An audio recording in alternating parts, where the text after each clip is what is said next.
এই শোকজ দেওয়ার পর আসলে কি নাসিমা কাদের মোল্লা হাই স্কুল অ্যান্ড হোমসের অধঃপতন ঘটবে? নাসিমা কাদের মোল্লা হাই স্কুল অ্যান্ড হোমস সম্পর্কে অনেকে পজিটিভ নেগেটিভ পোস্ট বা কমেন্ট করে থাকেন।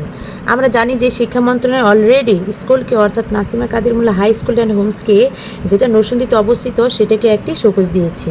শোকজ মানে তাদেরকে কারণ দেখাতে হবে যে তারা কেন ওই পরীক্ষার্থীদেরকে পরীক্ষা দিতে দেয়নি। অথচ বাংলাদেশে অনেক নামি দামি স্কুল যেমন মাইলস্টোন কলেজে প্রায় 600 শিক্ষার্থীদেরকে বসতে দেওয়া হয়নি পরীক্ষায়, কারণ তারা টেস্ট পরীক্ষায় সন্তোষজনক মার্কস পায়নি। এছাড়া বাংলাদেশে আরও অনেক স্কুলে এটা হয়। এখন কথা হচ্ছে, আমার ভিডিওতে অনেকে বাজে কমেন্ট করেছেন, বিশেষ করে যারা নরসিংদীর মানুষ তারা কিন্তু বাজে কমেন্ট করেছেন। আর অনেকেই জানে না ওই স্কুল সম্বন্ধে। এই শোকজ দেওয়ার পর আসলে কি নাসিমা কাদের মোল্লা হ্যান্ডসে অধঃপতন ঘটবে? মোটেও না।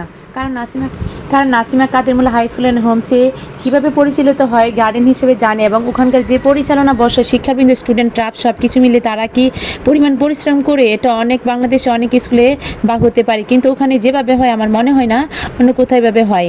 এবং শিক্ষক বা যে পরিমাণ প্রেশার নেয়, স্টুডেন্টরা চাপে থাকে, গার্ডিয়ানরাও সচেতন নেই বলে জানা নেই। এর ফলে কি হয়ে এরপরে হবে যে আপনারা ভিডিওটা রেকর্ড করে রাখতে পারেন।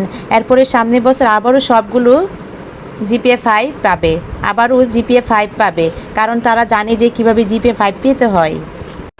আরেকটা কথা, এই স্কুল থেকে যাদেরকে টিসি দেওয়া হয়েছে তারা অনেকেই জিপিএ 5 পেয়েছে। এখন কথা হচ্ছে, কেন তারা জিপিএ 5 পেয়েছে? কারণ তারা হচ্ছে 3 মাস যদি কেউ ভালো করে, একটি শিক্ষার্থী অবশ্যই জিপিএ 5 পেতে পারে।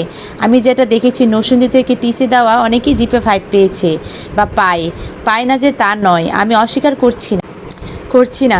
আবারও দেখবেন যে এই স্কুল থেকে শোকজ দেওয়ার পরে এই স্কুল আরও বেশি ভালো করবে এবং বাংলাদেশের মধ্যে আরও বেশি জায়গা করে নেবে ইনশাল্লাহ।